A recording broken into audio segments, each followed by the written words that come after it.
All right, good. All That's a good one. Yeah, Yeah. take it. I mean, you could. It's Might set. as well start, yeah.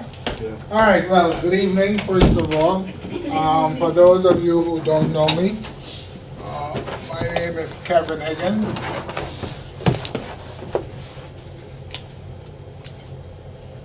And if you need to reach me, it's very simple, it's K Higgins 001 at gmail.com. Okay? It's not a good K, but anyhow. Okay. All right. First of all, I owe you an apology because we were supposed to start 2 Thursdays back, but I had to go to Suriname to do some work. So I was down there for a week, and so we had to put it off. And then last week, being the Easter holiday, Mr. Pratt said, well, ain't nobody coming to class. No how everybody going to Miami shopping and so on and going to church and whatnot. So we kind of are running 2 weeks late, but hopefully that's not going to be a major problem. I'm hoping we can do 6 to 8, so we're not leaving here too late at night. You know, the material we have to cover, we should easily be able to cover it in the 3 classes that we have. So that's my apologies for the late start. Corporate governance, all right? That's what we're here to talk about first of all. This course really has 2 topics: corporate governance and anti-money laundering, which is, you know, it's the hot topic. I mean, I thought it would have cooled down by now, but it's still the hot topic, and more people are asking for training in AML and more seminars in AML, and now all the web shops have to do AML and so on. So that is a growth industry, but this particular module has those 2 major components. So let me ask you then, what is corporate governance? What is this concept of corporate governance? What is it all about? Are you familiar with the term? Have you done any reading about and come across it, or no? It's a black hole. No.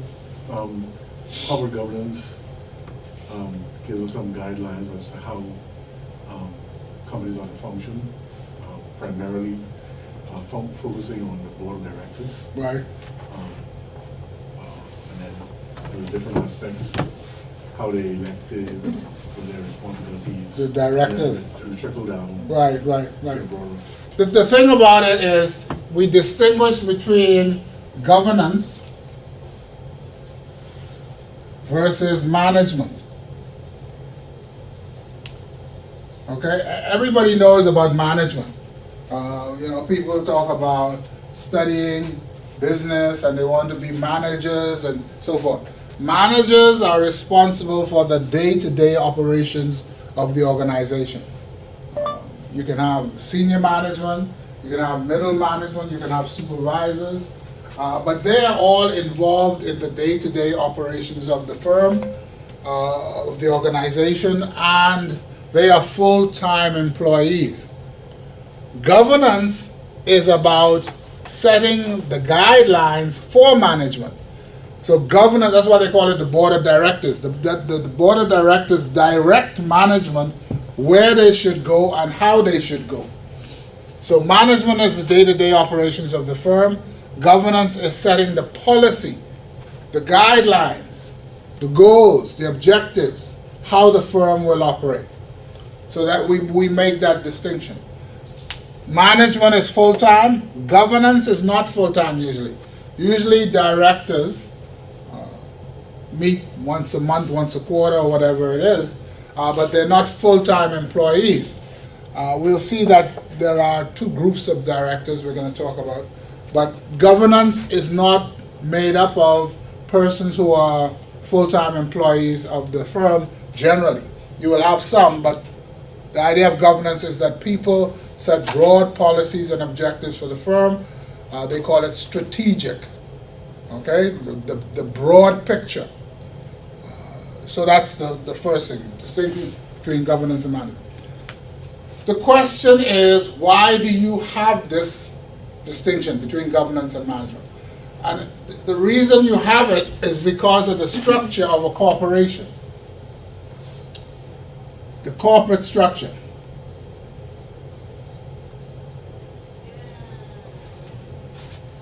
When we started separating the management of a firm from the owners or ownership of a firm, we got problems. When firms, businesses used to be run by families, there was no problem. The owners were the family, the managers were the family, they made decisions and they were happy with the decisions they made. There was no distinction. You still see that in Chinese businesses around the Bahamas, where you have the Chinese food store downstairs and the family lives above. The business is run by the family. But when you started setting up the large corporate structures, so that you had millions of shareholders, and then you had professional management, then you saw a diversion in priorities and interests and so forth. So the question then became, how do we make sure that the management is acting in the best interest of the owners? Because they're no longer the same people. If I'm a manager of a firm, I want to make as much money as possible for myself. So even if the firm is losing money, I'm not going to cut my salary.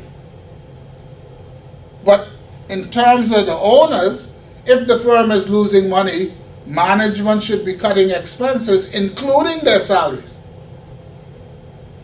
But because you have this divergence in ownership and management, you get into problems. Right now, for example, Bank of the Bahamas, as everybody knows, is losing money. Government has had to put in money. But if you hear the salaries that are paid at Bank Bahamas, you will say, well, how come they haven't been reduced, given that the firm is losing money? Because managers have a different priority from owners. And so because of this split, that's where you had the need for governance. You had the need for a group of people who were going to set goals for management and make sure that they followed them. And that's how the governance thing came about. Everybody with me? Now, again, we're talking in terms of business. We're talking in terms of the private sector. But in fact, this applies to any type of organization. Any kind of whether it's a church, where people are acting on behalf of the congregation and making decisions, whether it's a non-profit, whether it's a foundation, whatever, anytime you have an organizational structure, you need to have management and you need to have people who make sure that management are acting in the best interest of the group. So that's the basic concept behind it. Now, this was never a big issue. For many, many years, companies had boards of directors who were responsible for governance. Someone may be trying to Skype in. Trying to call? I think so. Yeah, it's recording? Okay, good. Poor fella. Mr. Brad, a little stressed right now. Yeah, so as a result of these two recent experiences, a lot of attention now is being paid to this corporate governance area. And like I say, particular for all kinds of companies, corporate governance is an issue now. But in particular for companies that are listed on stock exchanges, because they're taking money from the public for investment purposes. And of course, licensed institutions that are allowed to take deposits from the public. So if you are a bank, you're licensed. And if your shares are publicly traded, you're listed. So you get the double whammy. The highest level of corporate governance developments are expected from financial institutions that are publicly listed, publicly owned. Okay? Mr. Higgins, when will there be some parity? Like, for example, banks are heavily regulated, Very heavily. but one of the concerns for me as a banker is you have so many other institutions that enter the banking arena, and they're not as heavily regulated in terms of you have your private lenders, you have the insurance companies. You know, I mean, it's just Well, let's step back a minute. What is banking? What is the definition of banking? Because you're saying all of these interlopers are coming into your area to take your food off the table, but getting into the banking area. What is the definition of banking? What is banking? See, this is the problem. A lot of things that banks have done in the past that they thought were theirs, people are saying, but that's not banking. That's why I was saying anybody can lend money. Anybody can lend money. You don't have to have a bank license to lend money. That's not banking. I mean, banks lend money, but being a lender doesn't make you a bank. So what is the once you have a license to take deposits from the public, that's when you're a bank. That's the definition, the legal definition of a bank. So credit cards is not banking. Credit cards is credit cards. Lending money is not banking. It's lending money. Banks do it, other people can do it. Money transfer. Right? Western Union, MoneyGram. People used to think that was banking. No, not anymore. So that's the thing, that you are getting attacked in all those areas except deposit taking, because that area is what causes you to be regulated. And people are saying, we don't need that. But you're still being attacked there because you have credit unions.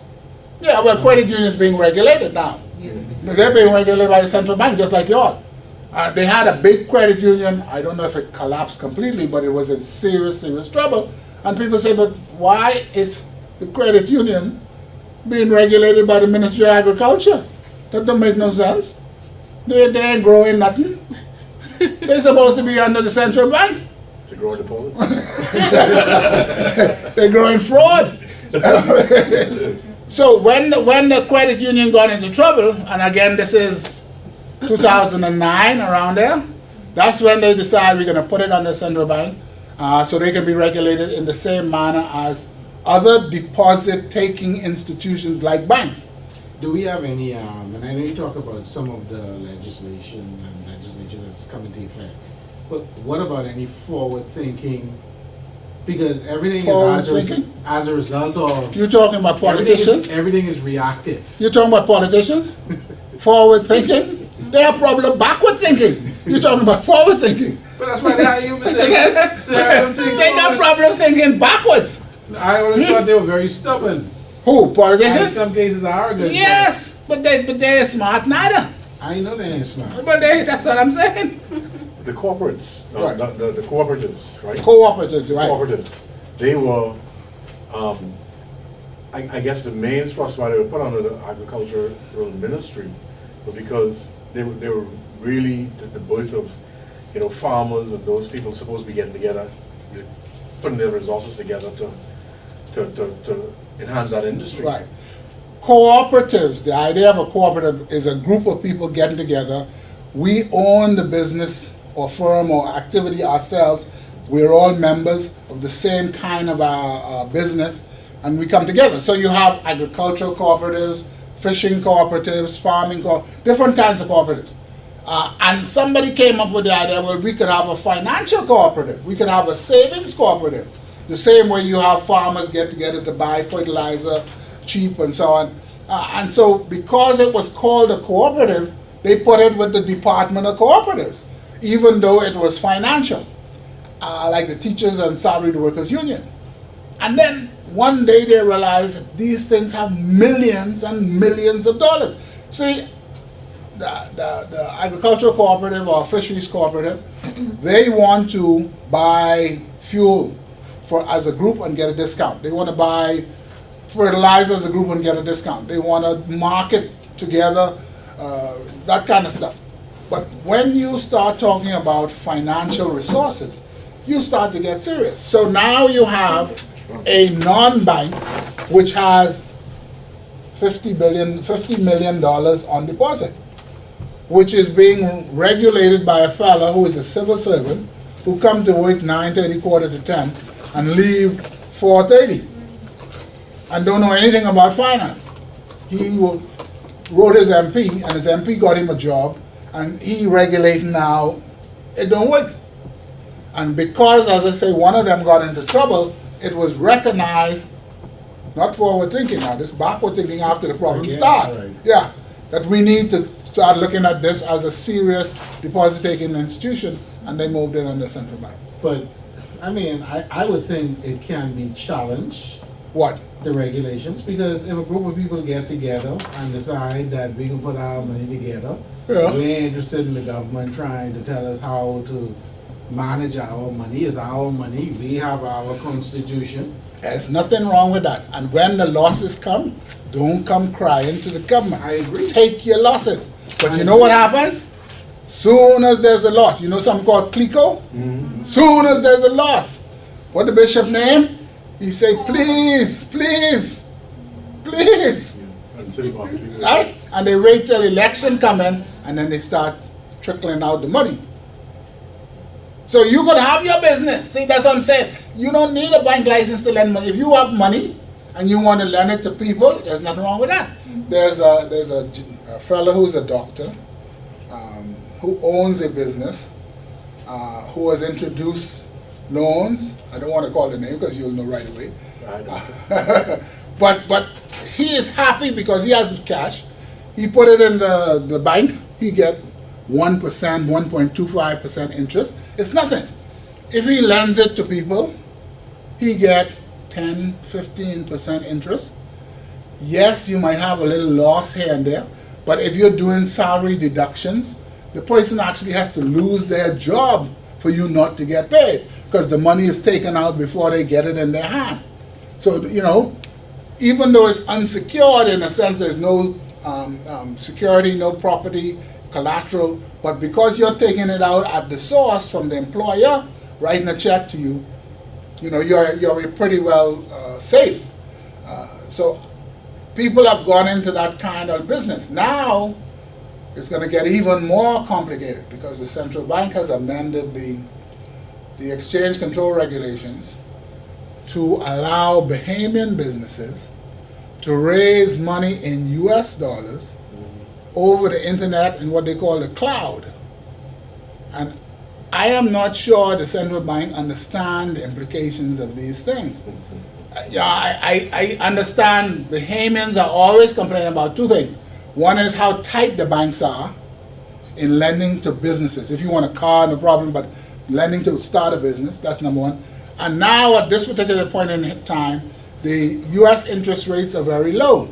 Right. So Bahamians are saying, well, I'm paying 9% in Nassau, whereas my friends in the States are only paying 3% or 4%. I could remember, because I old, right? I mean, I've been knocking around a long time. So I can remember when interest rates in the States were 18, 19%. And Bahamian rates were down at 10, 11.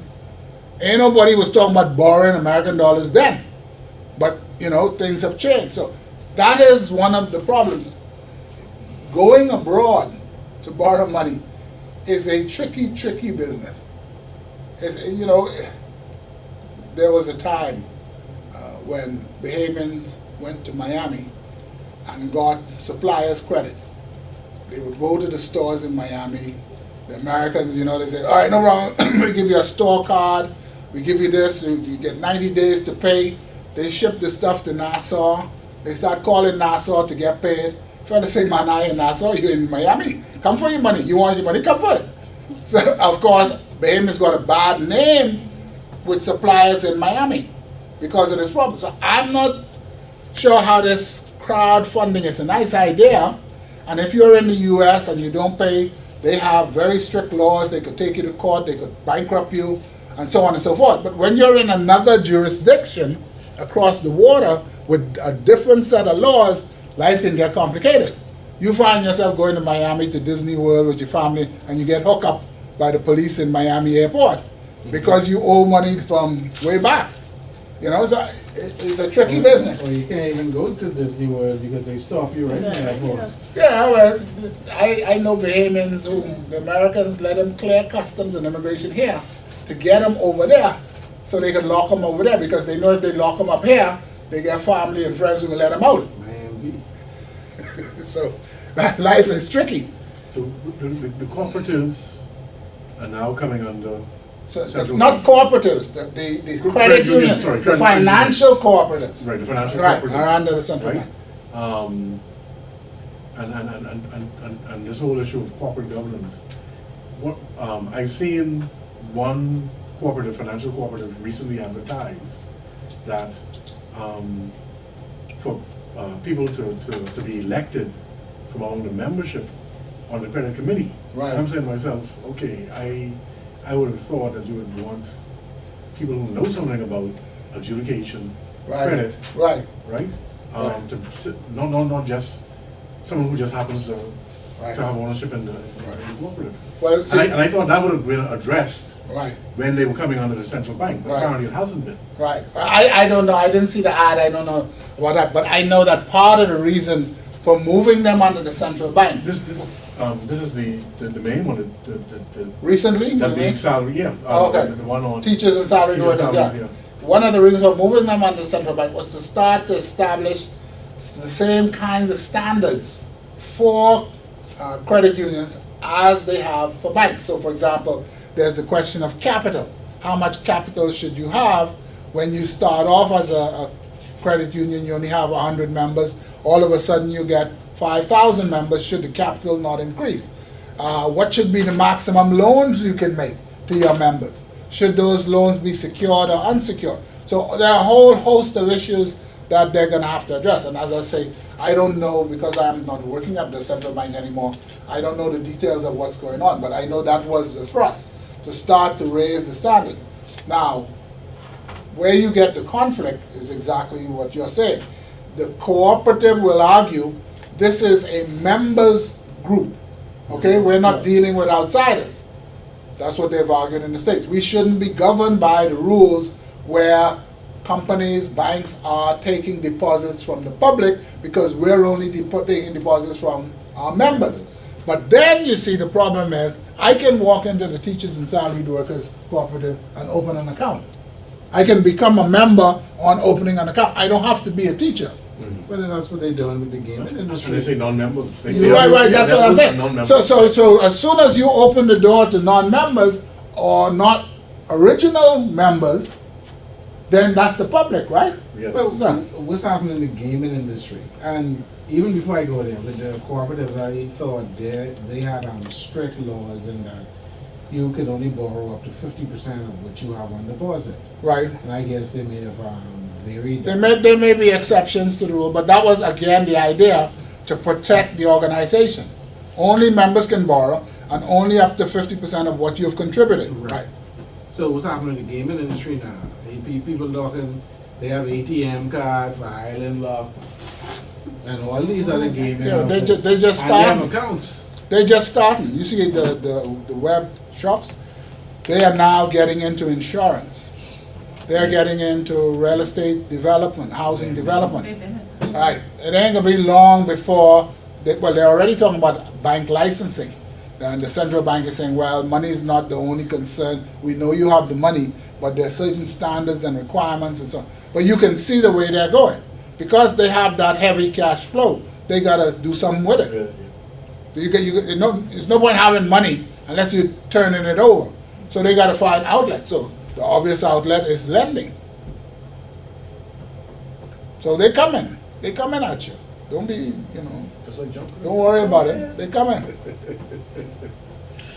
All right, so we're starting to understand the importance of corporate governance and the fact that it applies not just to incorporated entities, but any organization, whether you call it a cooperative or a credit union, whether it's a church, any organization where the management is separated from the ownership, you need to have corporate governance. I don't know if it's true. I have heard stories that there are Baptist churches in the Bahamas where the congregation got together to raise money, to purchase land, and to build a church, and the property is in the name of the pastor. Well, you know, right away, you get a problem between the ownership, which is the congregation, and the management, which is the pastor. So when the pastor drops down dead, hopefully he go to heaven, but we ain't sure, but we hope he go to heaven. What happens to the property? Does it go to the pastor's son? The wife, The wife? because you know she's the first lady. Right. And if she decides to bring in a new manager who the congregation don't like, what happens? Problems. Right. So corporate governance is fundamental to the operation of organizations.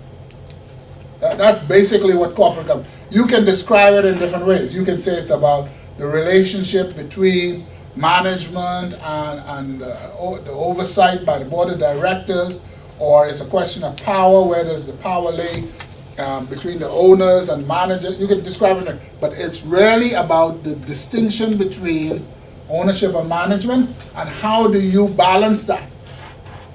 How do you keep the managers in check is what it is. Okay, my wife runs the house. I don't argue with her, she's the prime minister in the house. Okay? But I am corporate governance because what? I control The prime minister. the dinero. The dinero. Yeah. No man, you could walk around being prime minister, but I is the minister of finance. Keep a lock on that. Okay. All right. You all know each other because you all have done classes before, but I don't, so introduce yourself and where you work for me. Levert Ross, Scotiabank. Scotiabank. Okay. Glenn Knowledge, a young lecturer here at this. Okay, but weren't you at Barclays for years or where? 100 years ago at Barclays. Where are you now? You retired? Then went to Finco, Fidelity. So where I'm you? also doing some freelance Okay. consulting. Okay, interesting. Yes, ma'am. Yvonne Taylor, Scotia Wealth. Scotia Wealth. Trust. Okay. Garth McDonald, CIBC, First Caribbean. First Caribbean. Caribbean Silence, Commonwealth. Okay. Wendy Miller, Social Services. I'm not from a bank. Social services, government. Yeah. I gotta be careful how I talk about government. But obviously you're planning to get out of government. Yeah. Yeah. Well, I'm licensed to practice law in the U.S., so this kind of ties into what I want to do. This is a part of the transition. Yeah. I gotcha. It's a woman who plans ahead. That's a forward thinker. Jumping ship. Now you see forward thinking. Did you nominate today? Pardon me? Did you nominate today? Me? I was to work. We need some forward thinking. right now. Forward thinker, exactly. All right, so again, there was a big ad in the paper about Mr. Allen, who retired from Scotia.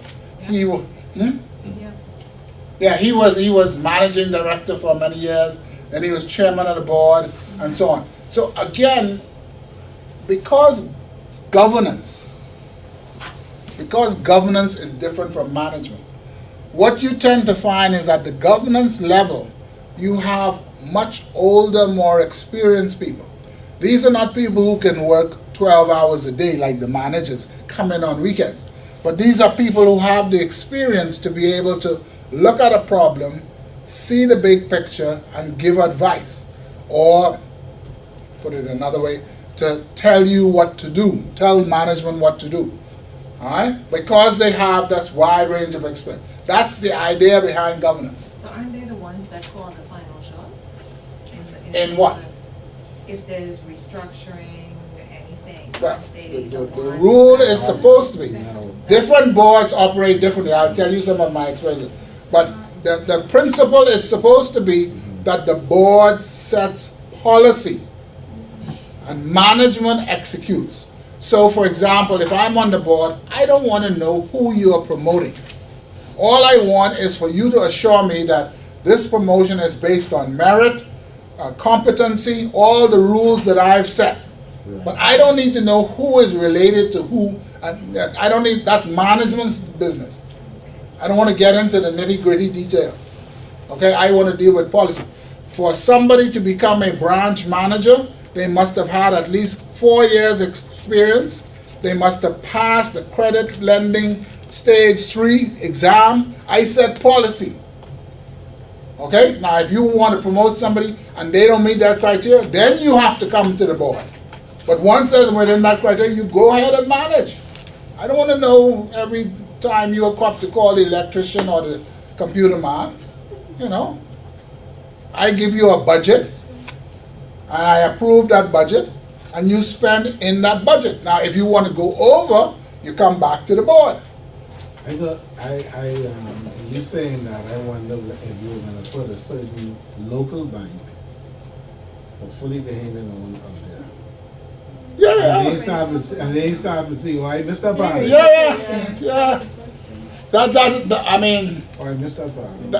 that is the corporate governance thing is critical, particularly in our jurisdiction, where you see government ownership gets involved in any enterprise, whether it's a bank or any kind of enterprise, because then what you see is appointments at the governance level, not based on integrity or competence, but on politics. I worked in Turks and Caicos for 7 years, okay? I used to come home every month, pay the bills, because the wife used to get mad with me. So I had to come home and listen to her complain. Then I get on the plane and go back and smile when I hit the airport. I ain't getting into all that. But they put me on the board of national insurance down in Turks, right? And Turks is not independent. It's a colony of Britain. So it's run by an English governor. And they have elections and whatnot, but the English still have the grip on the money, right? Right. So I was put on the board to represent the English people. And on the board, just like in the Bahamas, they had 2 ladies who were in their 60s who were party supporters. Okay? One of them, I don't know, was a housewife. The other one maybe worked in the straw market. I don't know. But they were on the board of National Insurance. And we would get these financial statements and reports and stuff. And they would look at them and say, you all have anything to eat? What time is lunch? No way. They're not even opening these things because they know they wouldn't understand them. Okay? Now, one of the reasons I was put on is because National Insurance had lost about $30 million when the stock market crashed in 2008. And the British were saying, but you have a board of directors. Didn't they see that there were things coming? Weren't they putting in place, protective measures for the national savings of the islands? How could you lose $30 million? Because at that time, National Insurance had about $150 million. So $30 million was a big chunk, right? So when they look at the CVs of the people who are on the board, they're all good party supporters, but they have no background in finance, in business, and accounting. So you start to say, but how is it possible? You could sit on a board and collect. Hello. How you doing? How are you there? No problem. How could you sit on a board year after year, and they used to pay, I think it was $1,000 or $2,000 a month, whether you come to the board meeting or not, they pay you, and not open your mouth for the whole meeting. The meetings, that was another thing too, is the meetings would start 10 o'clock and finish like 3, 4 in the afternoon. They go on all day. Well, I wasn't into that. I come in at 10 and 12 o'clock, I gotta go. I got other things to do. Because if you can't make decisions in 2 hours, my friend, you ain't serious. You ain't know what you're doing. But so corporate governance for a long time, particularly with government-owned institutions, has been in the doldrums. So that is one of the reasons why you see the banks that are getting into trouble and government steps in and you say, oh, government is going to save us. Yes, they're going to save us, but it's going to be at the cost of the taxpayer. Because they're not focusing on putting in new management, changing the culture, and to turn a bank around, that's what you need. See, we have Bahamians who have run banks. The head of First Caribbean is a Bahamian lady. I know her. I clashed with her before. We have people who have run Citibank who are Bahamians. We have many Bahamians who have run banks.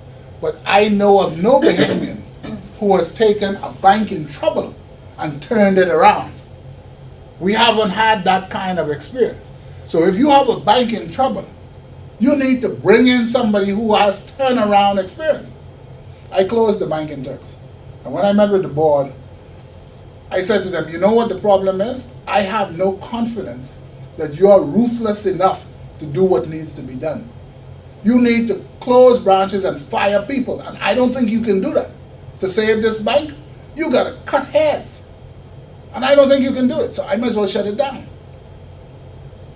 You got to be in that mode, right? Where you ain't have to worry about who is your friend or not your friend or who mad with you. If you're into that kind of thing, like most Bahamians are, because we're a small community and we're related to one another, and so you can't do that job.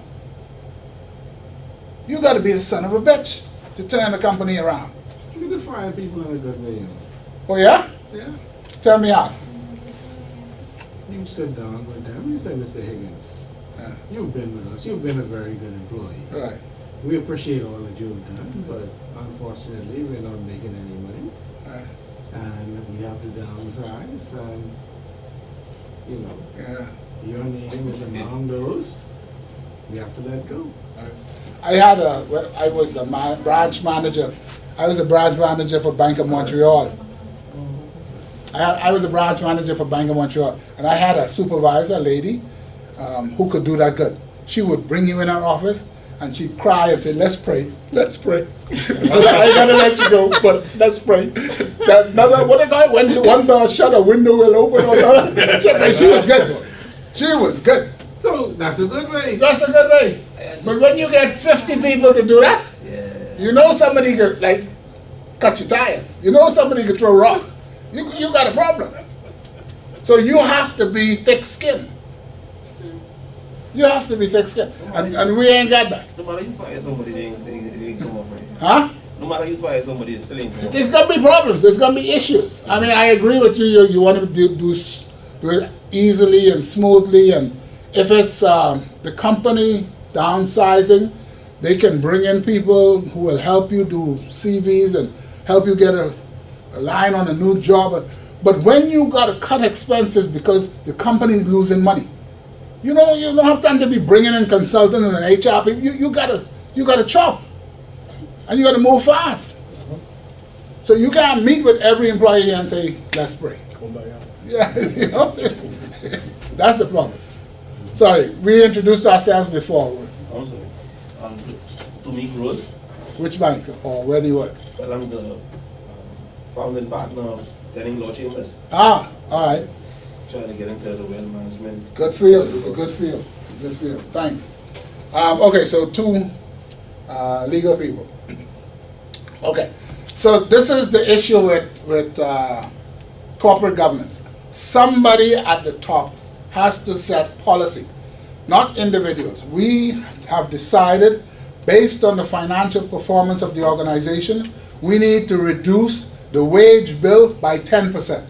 I don't want to know the names of the people who get fired. I'm the board. This is the policy. Now it's for the managers to select who will go and why they will go and which departments they will come from and so on. You all deal with that, but the board sets policy. Cut expenses, wages by 10% this quarter. Not yet next year. Now. It's a mistake in something. I mean, it may not be totally related to the class. Yeah, all right. We Look had at that. what's happening in the banking with the banking industry in this country, right? What's happening with it? What you mean specifically? Because plenty different things happening with it. To downsizing. Not only downsizing. I think the Bahamas used to be very prominent Right? in terms of banking. And when I look at, and maybe because of the institution that I work for, First Caribbean. right? When I look at what's happening, when I look at the merger, Right?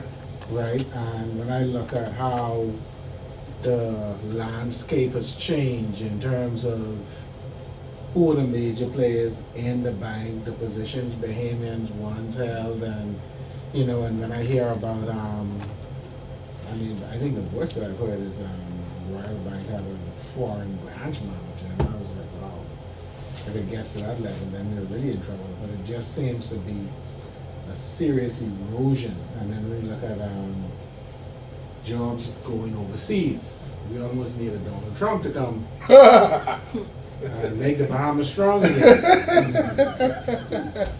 But I mean, it troubles me in that and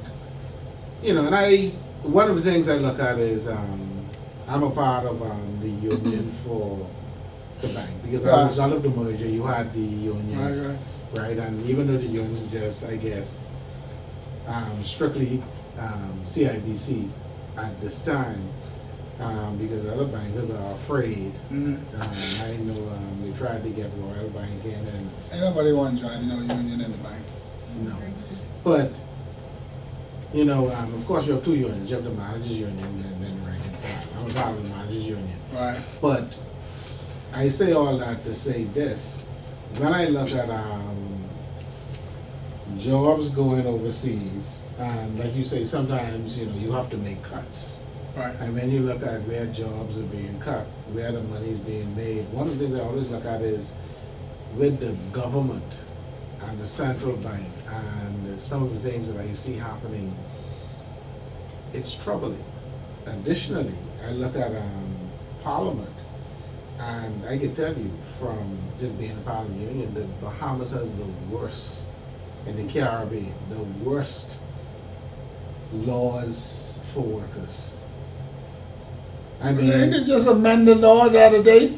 Mr. Thing had some amendments for the labor. They passed them.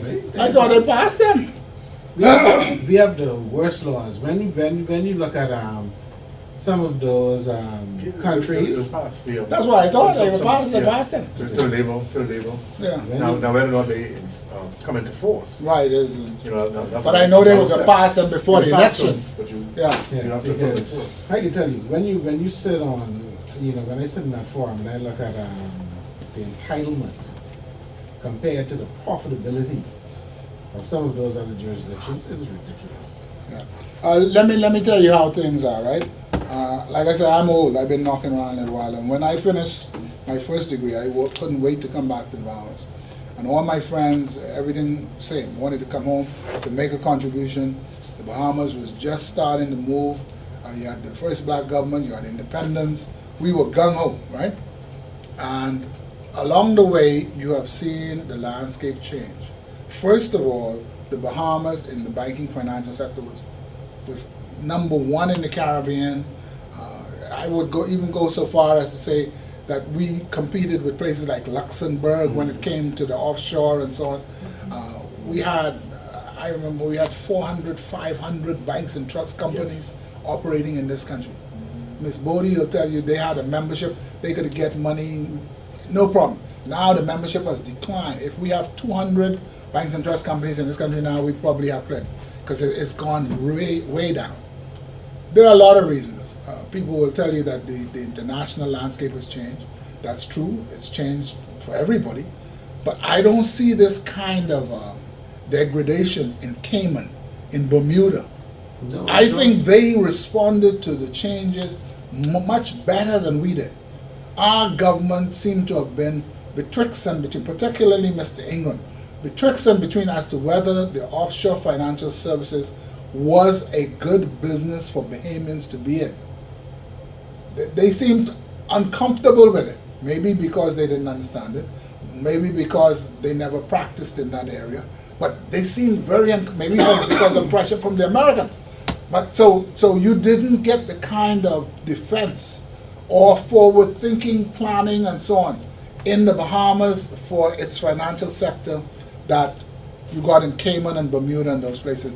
BVI, British Virgin Islands, has opened a registry department in Hong Kong so that Chinese people can incorporate BVI IBCs online in Hong Kong.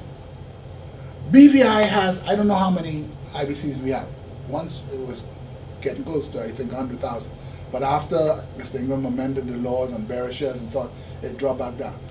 I would guess now we have 50,000, 40,000. BVI has 500,000 companies. Really, one of the issues that was really hurt is and you called a particular name. Because I remember during that period, and all of the experts, like all the legal minds, the best legal minds in this country were advising the government, but the fellow says he's a one-man band, so. Yeah, okay, so that's the offshore sector, right?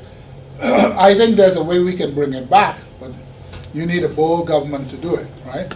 So but now we're talking about the domestic sector.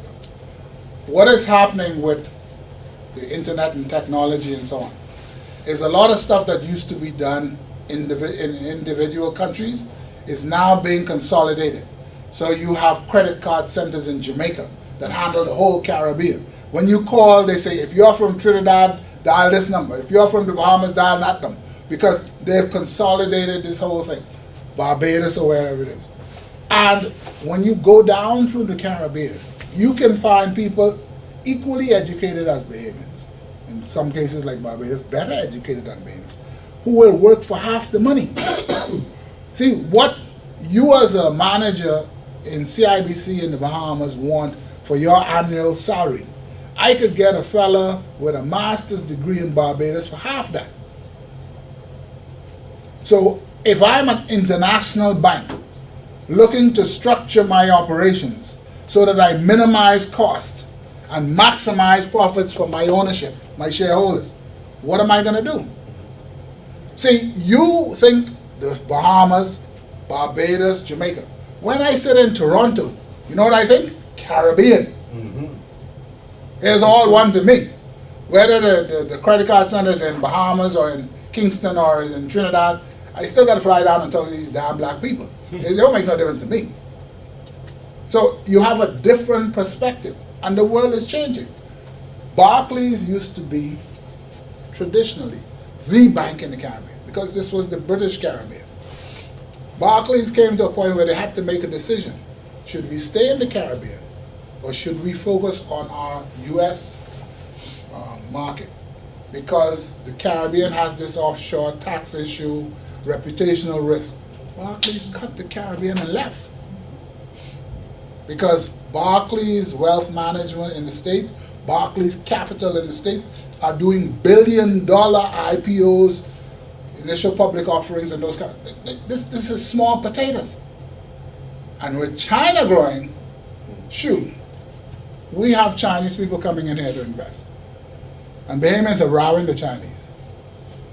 You're supposed to say to them, the bank that financed Burma, you're supposed to say, listen, apply for a license. We want you to open a branch here. We will pre-approve you. However many work permits you need, we want you to set up your bank here and make this the hub for your Caribbean activities. We want you to set up an exchange to sell your currency, the yuan, here in the Bahamas. That's what Luxembourg is doing. They're not rowing the Chinese. They're saying, come, because this is where the money is going to be over the next 100 years, is in China. Right? You say to them, listen, man, you have wealthy Chinese people. We want our Bahamian licensed institutions to have free access to go to China to sell our products to y'all. We want to be able to sell Bahamian mutual funds online in China. But the government ain't talking about that. They rowing because they see plenty Chinese people walking around the point and stuff like that. The world has changed. The world has changed, and you can't be a small fry like we used to be anymore. Fellas thinking global. So unless you would think global, you can get left. BVI, like I say, office in Hong Kong, Cayman, work permit, you get a card. If you visit Cayman on business on a regular basis, they give you a card, like a credit card. So you have the fast track immigration, you pass the card and you go. Because you're only here for a week to do business, you bring in money. They ain't have no immigration officer where you staying, how long you will be here, how much money you have. No, bring, come, swipe, and you go on. You gotta get real. You gotta get real, man. You know what unemployment that is? What unemployment? You ain't need immigration officers. No, you can have Bahamians working in Beijing. You got Bahamians working in Beijing. You just gotta work. Bahamians are accustomed to working. You gotta work. when you deal with Chinese, the lights burn 24/7. You gotta work. And then But- the industries that will be spurred because of the Yeah. the investment. Yeah. But the world is changing.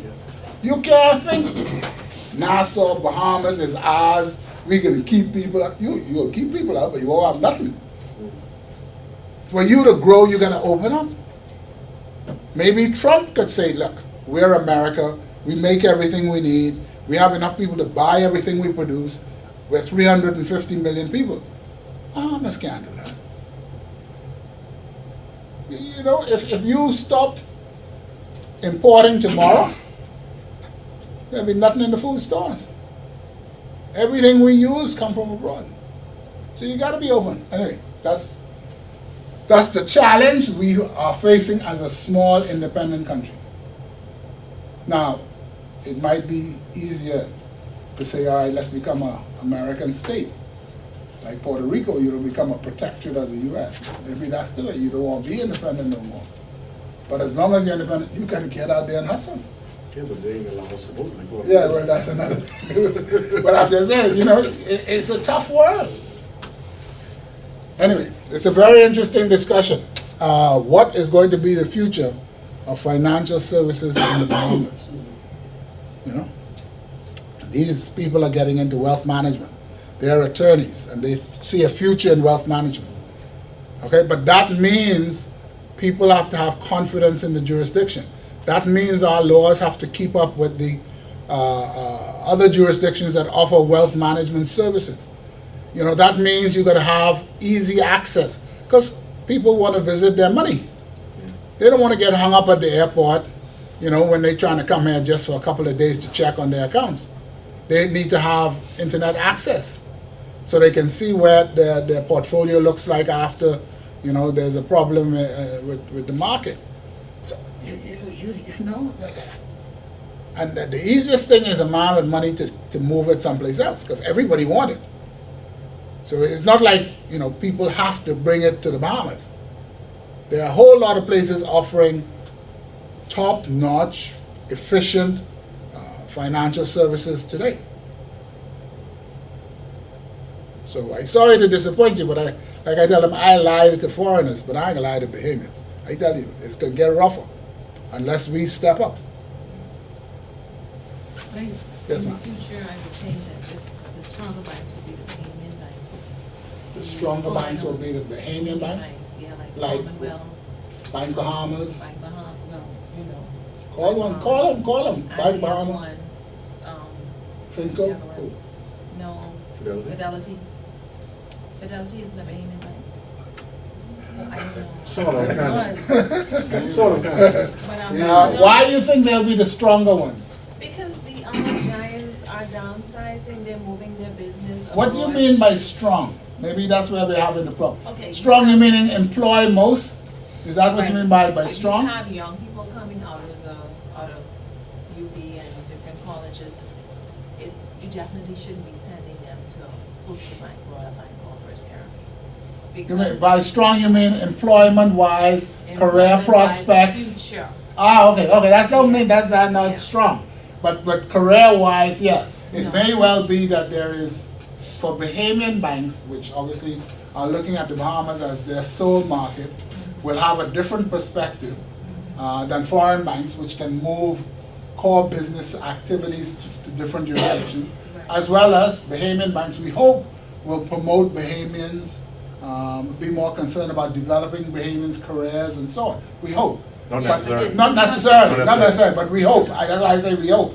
But if you're talking about the strength of a bank, then you're talking about capital and balance sheet. That's the strength of a bank. It's financial. I don't mean that, but I mean, and another fact is that they've transferred the business to places like Jamaica that vied with us, Right. Trinidad and Barbados. Right. And they're gonna undercut us, Well, you say undercut, you mean they do the job for less. do the job for less, exactly. But isn't that a good thing if you're a shareholder of a bank, that you could squeeze more profits No, out of the no. business? Mr. Yeah, exactly. Let me Exactly. jump in a little bit. It's You good for need- the you have- shareholder. You have to strike a balance Because Ooh. when you start contracting employment where you make your profit, it's going to impact you, and it's going to impact you two ways. Right now, if you look at the banking industry, look at how low interest rates are because of the stiff competition. Where are you talking about? In the Bahamas? Yeah, That's why the interest rates are low? no, the interest Which- rates are low which for interest several rates? reasons. Mortgage rates, Are low because of the competition. competition. Also, you have the lowering of the prime by the central bank. Why is that? They want to encourage. I would say they want to encourage growth and to make it easier. That's what they say. Right, and then also, I think what they also want to do is, to me, it's a political ploy too, right? But what I'm looking at is when you start contracting the employment sector here, Right. very soon, to me, and one of the things I always look at, very soon Bahamians are going to start saying, you know what? My money keep going overseas, I'm banking with you, Where they can buy? right? Where they can buy? Where they can buy? I spent some Huh? time. Yes. I spent some time in Commonwealth Bank, and when I met the Commonwealth Bank, one of the things I always envisioned for Commonwealth Bank is that Commonwealth Bank, they already have a stranglehold in terms of the consumer market. They will eventually and gradually move into the residential mortgage Of course. and the business arena, Of course. right? And when I looked at who the shareholders were, I thought to myself, I said, wow, they could pull a lot of business. And if they ever get to that point where they just start focusing on consumer lending and move into the mortgage arena and the Business, commercial business, a lot of these banks will be in trouble because I can tell you, coming from Commonwealth Bank, where you could get a loan in a day and go into CIBC and hearing, oh, You know. it take a week, You know, gotta go to Jamaica. it take a week. No, I mean it's approved here, right? No, when I saw us gotta go. So I know, Jamaica. I'd say with us, the local limit for us is $1 million, right? Right. We get approved up to locally, right? Once the TDSR and all that in order. But when you look at these banks, they're too slow. Sometimes the indecisiveness, because what I've seen happen, and I look at the merger with Barclays, to me the bank let go so many talented staff. Why? Because you cutting costs. Cutting costs. of And I course. see it happening in Royal Bank, I see it happening in Scotia, whereby the expertise level has Right. been reduced. And when you Right. sit, sometimes I go in some of these banks, and I said, I I think that's understand. been forced me to come back to school. I understand what But you're these- saying, okay, but everybody has a different perspective.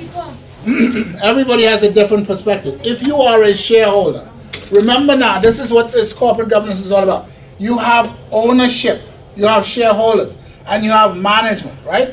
And owners are saying, we want better returns on our investment.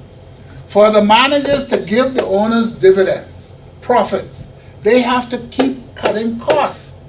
And like I said, they look at the Caribbean and they say, how can I align my activities so that I bring my expenses down and maximize my profit margin? They're not thinking about whether a Bahamian is entitled to a job for 30 years and he should get a pension when he retire, or whether he should be. They're not thinking about it.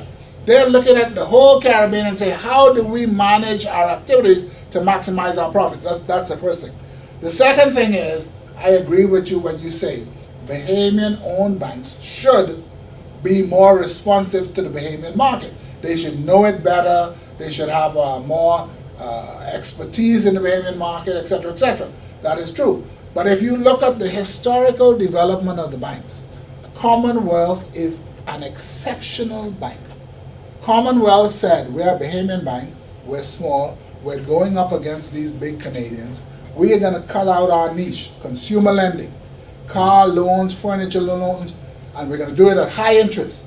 So they have done that and they have developed expertise at that. They have, in all their time, not stepped into commercial lending. Why? Because they said to themselves, we don't have the expertise. If we're going to go into that, we're going to have to bring in Canadian people to run the commercial unit. We're not going into mortgage lending because we got BarFinco, we got Finco, we got Imperial Insurance, all of them in the mortgage market. We don't want to get into that. So that's the environment, and they have stuck to their niche and made a gang of money. So that's one. Now you have the other Bahamian bank, Bank Bahamas, which is, you know, a catastrophe, quite frankly. And how do you turn that around, or do you shut it down and save the government money? Fidelity is a Bahamian incorporated institution, but it's owned by a non-Bahamian. Okay? And it's not publicly traded, so as far as I know, there are no Bahamians who own shares in it. It's owned by this Yes. one family, huh? Fidelity, Yeah. yeah, they're, There's some Bahamians the who major, own. the Private, private shares. individual shareholders, but Synergy is the main. Synergy is the big man. And he's a naturalized citizen. Yeah, but so that's big word. But I'm saying, if tomorrow he decides he wants to take his money and leave the country, he has no special ties here. Right. That's what I'm saying. When you talk about Commonwealth and them, you know, they roots in Abaco and Long Island and Nassau and all the rest of it. Because Spanish Fidelity wells was and was whatnot. under some problems, and we were able to turn it around. That's good. By bringing in some Bahamian shareholders, some new capital. Well, when I went there as credit risk manager with Readers, we pulled back, we pulled all of the approvals from the managers. Right. We Centralized. So I did Centralized retraining. credit administration. Right, so we retrained, So you had and then we higher, had centralized. higher standards. So then we moved from losing market share to the first quarter, the last quarter of that year, and at least grossing $1 million. Right. When I left, we were around about 60-70 million. Right. Right? But then, you see, but they changed their focus from commercial and mortgage Right. to what Common Bank was doing. Consumer. Because it's quicker, it's It's higher risk, faster, and so it's so higher when you say Common returns, Bank, and it's simpler. I think they will. I It's think simpler. they will think twice before they really go into the commercial and mortgage, particularly given our current financial standing. Right. Plus, you know, it takes, you know, let's face it, about 3 or more months Right. to draw down a mortgage loan. Yeah. Okay, and you can double. You can turn on a commercial loan returns. in 1 Yeah. 2 days. And the risk is Yeah. actually lower in many ways. Yeah. Although consumer lending is high risk, So- particularly so- if it's unsecured. But the risk is low. I The say that profitability and the turnaround because time it's a are a lot smaller less. amount. Yeah. You know, you make 100 loans of 8,000 or 5,000. Oh, no. They have No, I'm 75,000? Yeah, no, but I'm just You see? saying the risk is less than if you make 50 loans of 150,000 or 200,000 for a mortgage. So you know all of that, the risk profile you have to look at. And what's also happening is that you have now the TDSR, right, the total debt servicing, right, doesn't factor in rental or mortgage payment. Okay? Well, it should. So It should. so we're saying as long as total debt It should. servicing It does should. not exceed 45%. Yeah, but that gotta include your mortgage and it gotta include your rent. Not necessarily, because there's about 90% of the applications say they live with family. Yeah, well, you Okay, know fix Bahamians, them. right? They fix You know, them. Yeah. you know Bahamians. You see? It's like when you get a waiter coming from Paradise Island who tell you he makes so much, but his tips are twice as much as his salary. Man. Yeah. Anyway, but banking is a complicated industry. That's number one. Number two, it's highly regulated because you got central bank and all these people looking over your shoulder. So it's not an area that it's easy to say the foreign banks will go and leave the market to Bahamian banks. There are certain areas, for example, Albany, resort development. Resort needs $50 million. Bank Bahamas, Commonwealth, nowhere in Fidelity, they don't have those kind of resources. Whereas a Scotia and a Royal can bring in money from abroad to fund that. Why is it that the government banks with Royal? Not that they're against Commonwealth or they're against Bank Bahamas, but the government borrows in multi-millions. Royal has it. Commonwealth and them don't have it. So there are a lot of things going on. But yeah, if you're advising your daughter or your son in terms of career, you might say to them, if you want to do finance, stick with a Bahamian institution.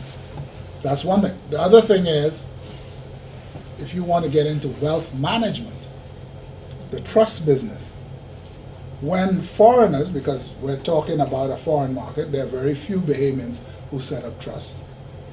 When you start talking about a foreign market, drawing on Saudi Arabians, Brazilians, Americans, British, Europeans, who want their monies managed.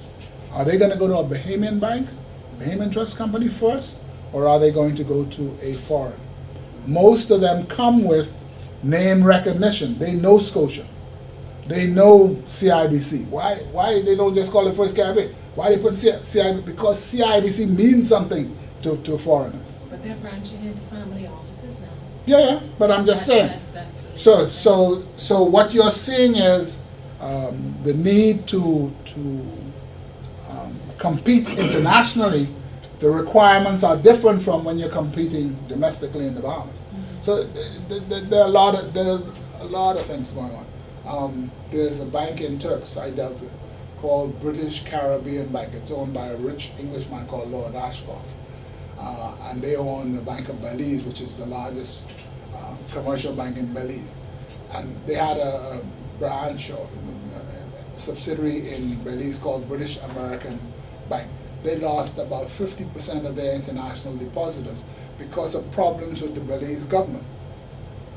So, you have to be very careful with foreigners. Bahamians can't move. They get their money in Bahamian dollars. They lock. But foreigners, with the click of a button, boom, 20 million, 30 million gone. We froze when I shut the bank in Turks. I brought in Bahamian insolvency practitioners. Kiki Varakas from Deloitte & Touche was that. Yeah, and we brought in people to shut down the ATM machines over the weekend to stop the money going out, because that's the thing. Money can move so easily now, Very. So where are we now? That was very interesting. And it's very important where we're going. And I wish I had politicians in a class like this, so we could, whether it's Minnis or whether it's Christie, so we could hear what they think about the future. Because I don't think they have thought about the future of financial services in the Bahamas. No. I don't think that they have that in their plan at all. This development plan that they're working on, I would like to see the section on financial services, to see what it is the government is saying. Because I don't think they have any kind of plan for it. It's just react to whatever the Americans or the Europeans throw at them. That's my impression. Okay. And what is sad is they have a whole financial services ministry. Right. But Mr. Christie set it up, Mr. Ingham shut it down, and Mr. Christie set it back up again. So that should tell you that there's total confusion about where we go on financial services. Because even the two parties can't agree. There's an overall national event. There's no national consensus on whether we should have it or not. Bahamians, where do we want to go? Yeah, and that's the problem. Okay, so again, corporate governance applies to both commercial and non-commercial, applies to both public and private enterprises, organizations, and has to do with setting guidance, policy, standards for the performance of the organization.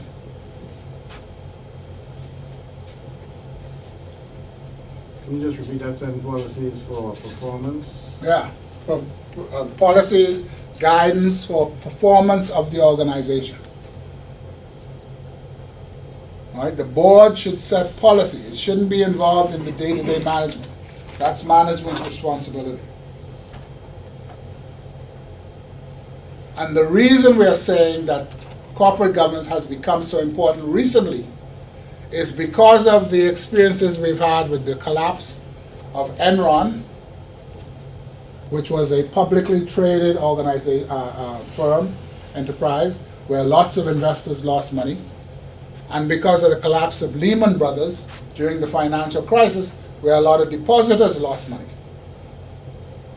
So this has become a major area of concern, particularly, like we said, for financial institutions which take deposits from the public, and companies whose shares are traded, because it means the public will invest in those shares.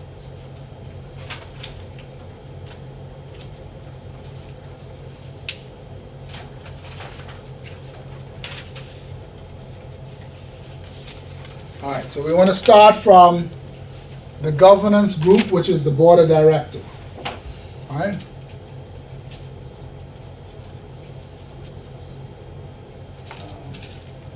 Where's the document? Let's see this one.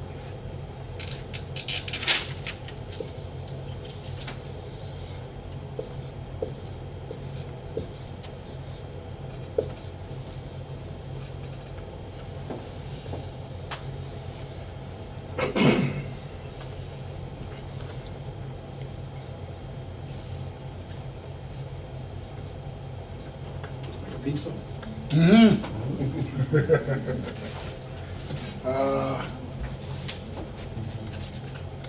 This diagram is in the notes, you'll get. Yeah. You don't want to draw it. No, I'm practicing forward thinking. Remember what I tell you? When they send you the Beijing, you gotta work for it. You keep playing the fool. The Chinese will have this down in color. All right. This is the board of directors. And you have directors, which are called, in this particular case, non-executive directors, because these are not part of the management structure. These are executive directors because not only do they sit on the board, but they're also part of management. And then these are senior management. They're senior managers, but they're not on the board of directors.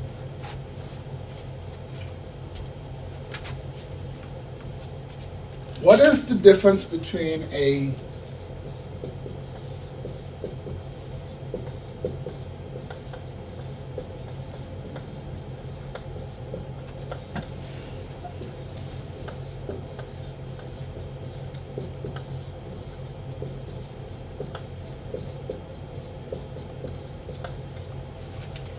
general manager and a managing director? What is the fundamental difference?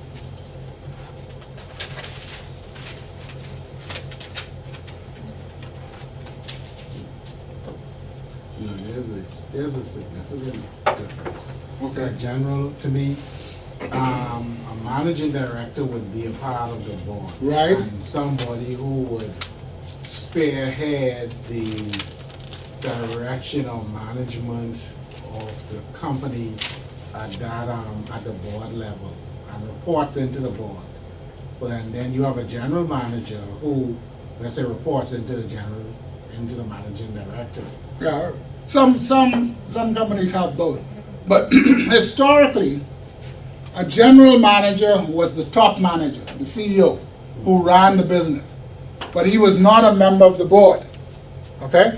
When they started making the top CEO manager a member of the board, they started calling him a managing director because he's on the board as a director, but he's also head of management. Not the problem, but one of the issues became, which one is he more loyal to?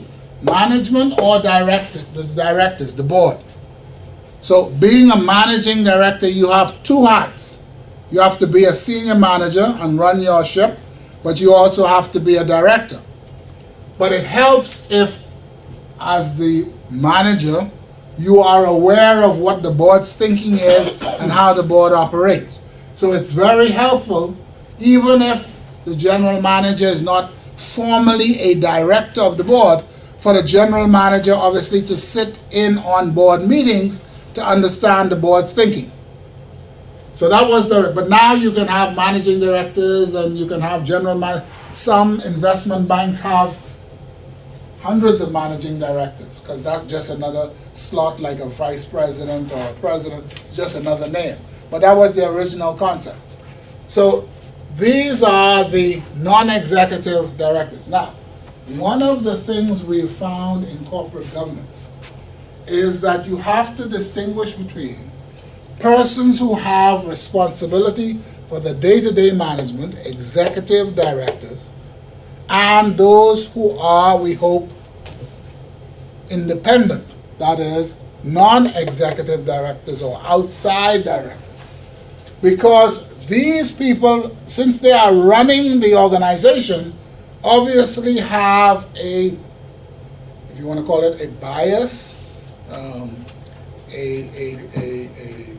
what you call it when you're sewing something on the, when you cut something and sewing, is it bias? Yeah, cutting on a bias. Cutting on a bias. Yeah. They have a particular point of view because they're the ones who are running the organization. All right? Their focus is very specific. These guys hopefully have no axe to grind. These are guys with experience, knowledge, expertise who bring to bear the big picture, who can provide the guidance and say to the managers, yes, we understand what you're trying to do, but it's not working. You need to come up with another approach. Okay? We would recommend you try such and such a policy. That's their role. That's number one. The second thing is, even with these non-executive directors, executive obviously means you're part of management, you're part of the executive, but even with non-executive directors, you have to be careful because there is another question. Are they independent? You say, well, they're non-executive, they should be independent. But traditionally, people have appointed retired managers. Mr. Allen at Scotia was a manager. When he retired, they made him a director. Is he independent? He is a Scotia thinking man. He used to manage. So is he really independent? Or family members. If you have shareholders who say we want a family member on the board, is that family member really independent? So you have to be careful about the non-executive. Yes, they are not working full-time today for the company, but were they employees before? Are they related to the management in any way or to the shareholders in any way? Are they truly independent? Because they're going to play a very important role if they are independent, if they are not managers, in guiding the company, particularly with regard to the audit. The audit is critical for any organization.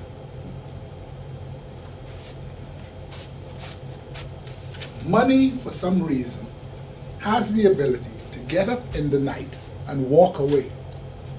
I don't know how it does it, but if you leave money alone for a little while, when you come back, it's gotten smaller. It doesn't multiply. It seems to just get thin.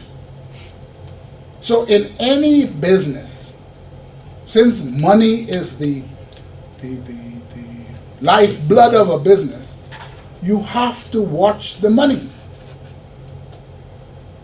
And part of watching the money, especially if, as we said, you're taking deposits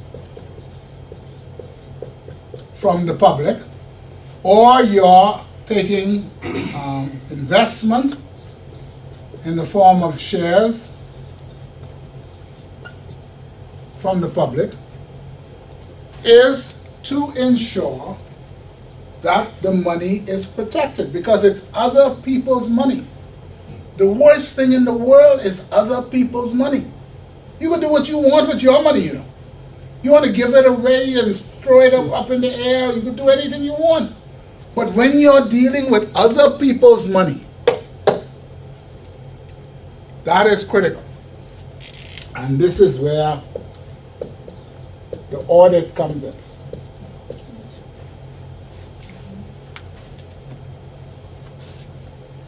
So one of the functions of the board is to establish subcommittees with specific responsibilities. One of the functions of the board of directors, in line with this whole performance thing, is to ensure that there are subcommittees with specific responsibility in particular areas. We're going to talk about those areas. But the audit one, the audit subcommittee of the board is critical. Because that is the one that deals with the external auditors to make sure that the financial statements are true and correct. Again, I like to, when I teach, I like to give real life examples. When I was a young man, many years ago, I worked for the Development Bank. I had just come back from doing my master's degree in economics, and one of the courses I had done was project evaluation, which is what they call lending for development banks. So they transferred me from the economic planning unit to the development bank just as it was opening. And we started making loans to Bahamians for businesses and so on. And we had an audit. Every year we had an audit. And as part of that audit, there was always a surprise cash count. So that whereas they would tell you the auditors are coming in next week, and this and that and that, but for the surprise cash count, they never told you when the auditors were coming. The auditors, it might be in the same week that they're doing the audit. It might be before, or they might finish and say bye, and then next week they come back and do a surprise cash count. You never knew when they were going to do it. We had a chief accountant, and very friendly, personable, likable guy. He met a young lady, and he decided he wanted to send her to school in Miami and whatnots and whatnots. So, you know how things go, right? So anyway, they came in for this surprise cash count. And they went through the petty cash and they counted out. And they said, well, the balance is in the vault. And he said, yeah, it's in the vault. They said, well, we need to get into the vault and so forth and so on. And he said, well, the vault is locked. They said, well, we know that. You need to open the vault. So he said, well, I left the key home. So they said, well, you have to go and get it. So he jumped in his car, sweat pouring off him, and he's gone. And I must see about an hour he was gone, and he came back. He said, find the key? He said, yeah, find the key. I said, open the vault. He said, now, I just want to tell you one thing. So they said, what's that? They said, well, the money in the vault and the money in this bag is all part of the cash. They said, what you mean? They said, well, yeah, this bag here is part of the vault cash. So when you count the vault cash, you must count what I have in my bag here. So they said, but the bag is not in the vault. We can't count that as well. He said, no, this is part of it. It turned out he was taking money out, using it, and when they did the surprise count, he went and borrowed money from somebody to make up the shortfall, and as soon as they left, he would take the money back and give it back to the person he borrowed it from. But this particular time, they happened to catch him. Money is what can I tell you? It is an amazing thing. So, if you know for your own money, you have to be careful. Imagine when you have responsibility for the public's money. That is what part of corporate governance has to deal with. And so one of the subcommittees, we'll talk about the various committees you can have, but every organization should have a board of directors audit committee. And on that committee, the recommendation is there should be no executive directors, because those are the guys involved in the day-to-day management. The audit committee of the board should be all non-executive, independent, outside directors.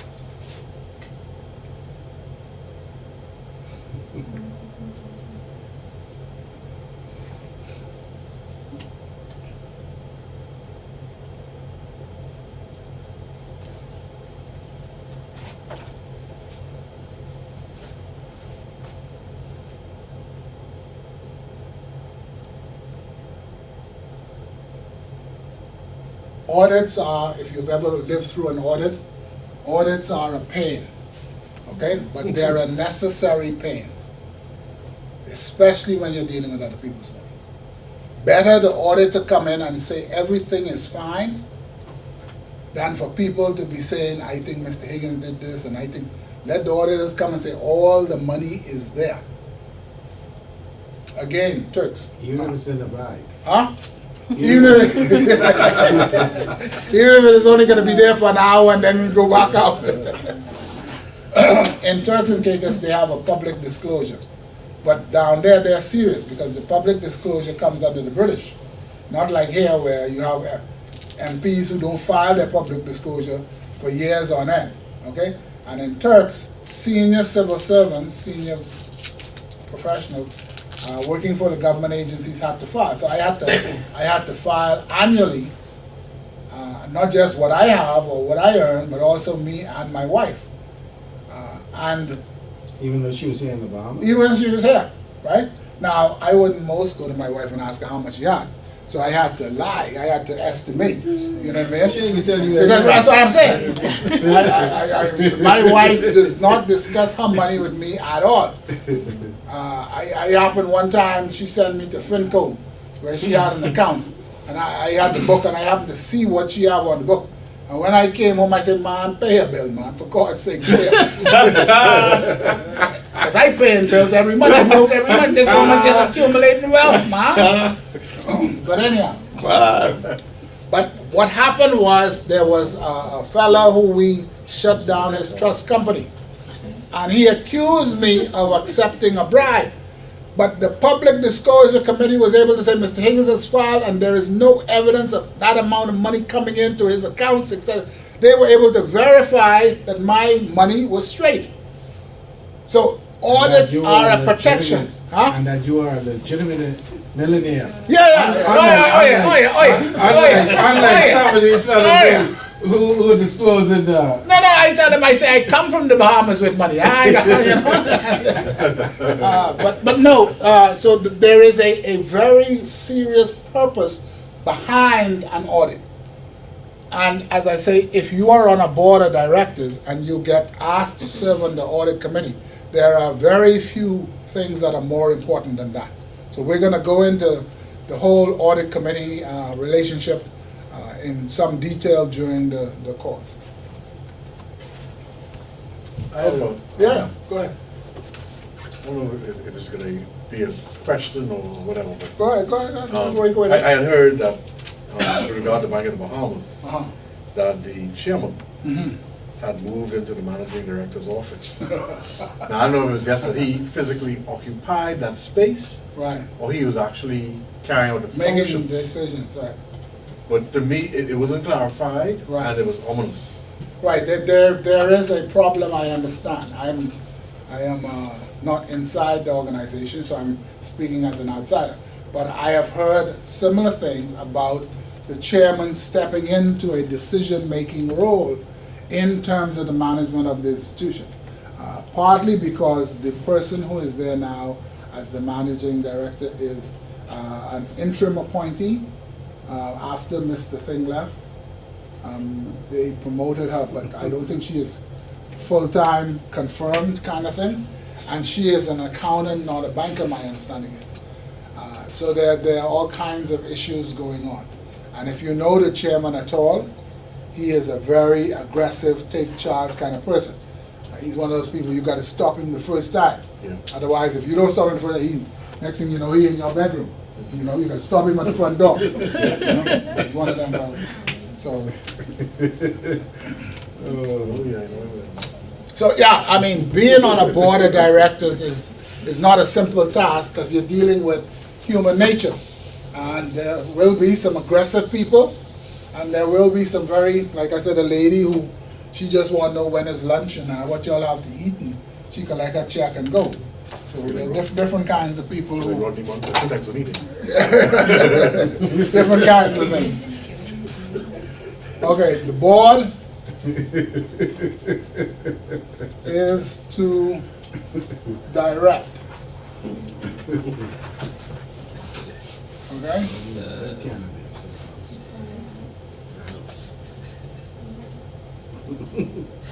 You can share a joke with you. You don't need to I have to share this. In court today, right? Mine girl, so the jury really was selected. One juror was missing. So the court called the juror to come to court. She gave it a PLP shirt. What? And she was red hot. So they caused some the nomination of her guy. Well, send home, right? Why? She fell asleep while the trial was going on. Well, in all fairness, I've seen other magistrates fall asleep with God, and I was like, okay. They didn't have enough PLP shirt to court. Was the whomever being tried to ask rather ask of his political beliefs and persuasion? No, she had to go through the bring she had to shoot for us. That was funny. Okay. Right, the board is to direct, not manage, direct. Set the rules and the guidance for management to follow. The first thing people always talk about when they talk about the role of the board is strategy. Strategy. What is strategy? What does that, when people talk about strategic plan, what is this strategy? This is what they're gonna use. You said the persons that are on the board are people that are veteran bankers. Right, or right. So they draw on their experience Right. to formulate a profitable institution. Right. that- But when, okay, like if let's say we have a bank. I think the strategy is how we gonna do something. Yeah, how you How gonna we do it. gonna conduct You get from A to business. B. And what's gonna be like, for example, if you use the bank Commonwealth, like they said, okay, this is where we're gonna focus or direct our resources. Yeah, I think for me, when I hear strategy, it seems to say, first and foremost, where is it we want to go? See, for me, strategy, before you start talking about how we get from A to B, we got to decide, do we want to get to B or do we want to get to C? Where do we want to go as an organization?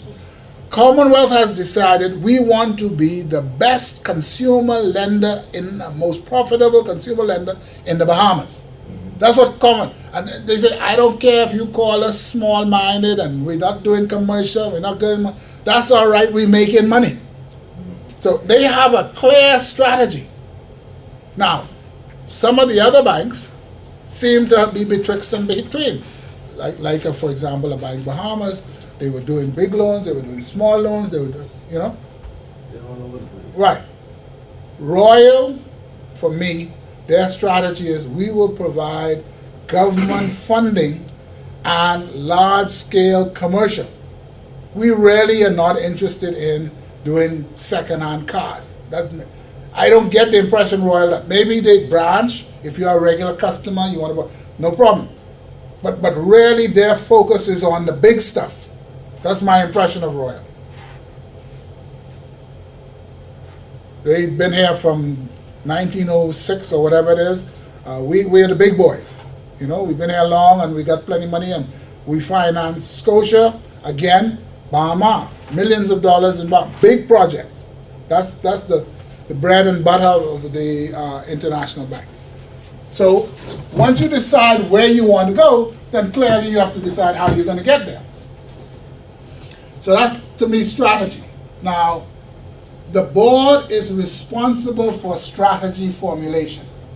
But in fact, I have sat on 3 or 4 boards. And what tends to happen is management tends to bring a strategic plan to the board for the board to approve. Okay, the board of directors don't sit down and say, what are we going to do? And they expect management, since they're dealing with the day-to-day issues, to come up with a recommended strategic plan, and then the board will question it and say, well, I understand how you're doing this, but you left out that, or don't you think you should look at the competition, etc., etc. So the board provides critical thinking for the proposed plan, strategic plan, by management. That's normally, but it is the board's responsibility. Strategy is top line, board of directors' responsibility. How it's actually put together, of course, we're saying is where the board of directors and senior management actually work together. But I mean, I think it works a little differently, because I mean, the board would say, well, okay, we want so much return and, for our shareholders Right. and X, Y, Z. And so, like you said, management then has to go and develop a plan to give the board what they're asking for. Right. In terms of, our shares, we want our shares at X, Share Y, Z. price and so on. Right. Right. I mean, the board can say, these are the targets, and then management can come up, what they call it, an iterative process. The board sets targets, management proposes a plan, the board said, no, that's not sufficient, they go back to propose, correct, there's a process. When we used to do strategic planning, Turks and Caicos, like I say, is a colony, so it uses US dollars, so they don't have a central bank, they have a financial services commission that is responsible for regulating all the banks and insurance and everybody, trust companies and everything. And then we had a board of directors, and then we report to the governor, the English governor, and the Foreign and Commonwealth Office in London. But when we used to do our strategy formulation, which we didn't do every year, we would do it like for like 3 years going forward. We would have a retreat for the board of directors. We would bring in the senior managers, and we would bring in a consultant who would kind of guide the discussion and make notes on the board, the points being made and stuff like that. So by the time you finish the retreat, you could, the consultant could write up a strategic plan from all the discussion and stuff like that. That was how we did it. When I was on the board of National Insurance, there was one man who was the chairman, who was the dominant personality when I started, because like I say, he had all these ladies who didn't know anything about finance. And he basically would say, this is what I want, and then the managers would write up whatever he said he wanted.